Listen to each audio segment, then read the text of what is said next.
Nessa parte inicial vamos aprender sobre algo chamado incidente de resolução de demandas repetitivas, que é uma maneira de lidar com casos parecidos que acontecem muitas vezes.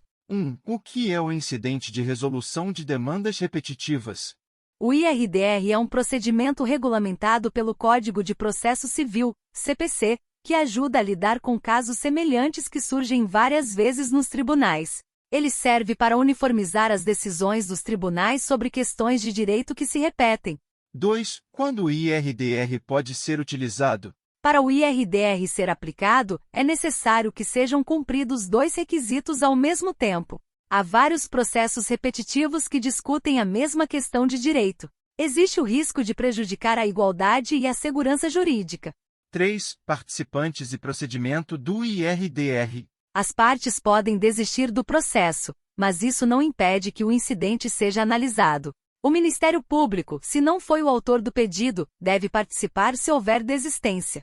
O IRDR não pode ser iniciado preventivamente, ou seja, deve haver casos reais antes de ser aplicado. 4. Quem pode solicitar o IRDR?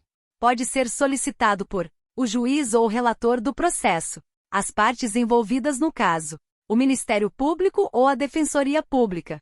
5. O papel do tribunal e julgamento. O pedido é enviado ao presidente do tribunal. O tribunal decide quem vai julgar o incidente. O julgamento do IRDR deve acontecer em até 1 ano, com preferência sobre outros processos. 6. Divulgação e publicidade. A decisão do IRDR deve ser divulgada amplamente. O Conselho Nacional de Justiça deve ser informado e manter um registro eletrônico das questões envolvidas. 7. Outros detalhes importantes. Se o IRDR não for aceito, o caso volta ao tribunal inferior para continuar o processo. Tribunais superiores não podem julgar o IRDR originariamente, apenas em recursos. Vamos conversar agora sobre a tramitação do incidente admitido. Após a admissão do IRDR, o relator do processo toma algumas medidas importantes. 1.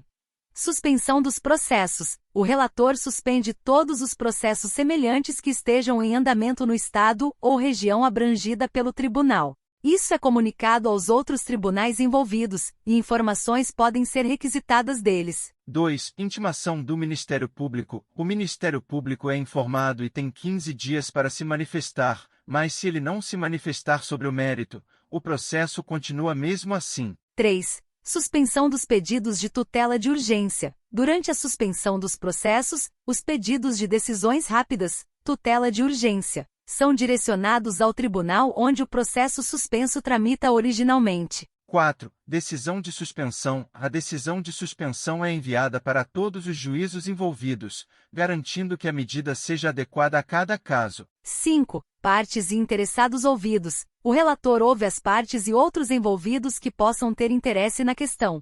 Eles podem apresentar documentos e outras informações para ajudar a esclarecer o assunto. 6. Audiência pública. Pode haver uma audiência pública para ouvir especialistas e pessoas com conhecimento sobre a questão.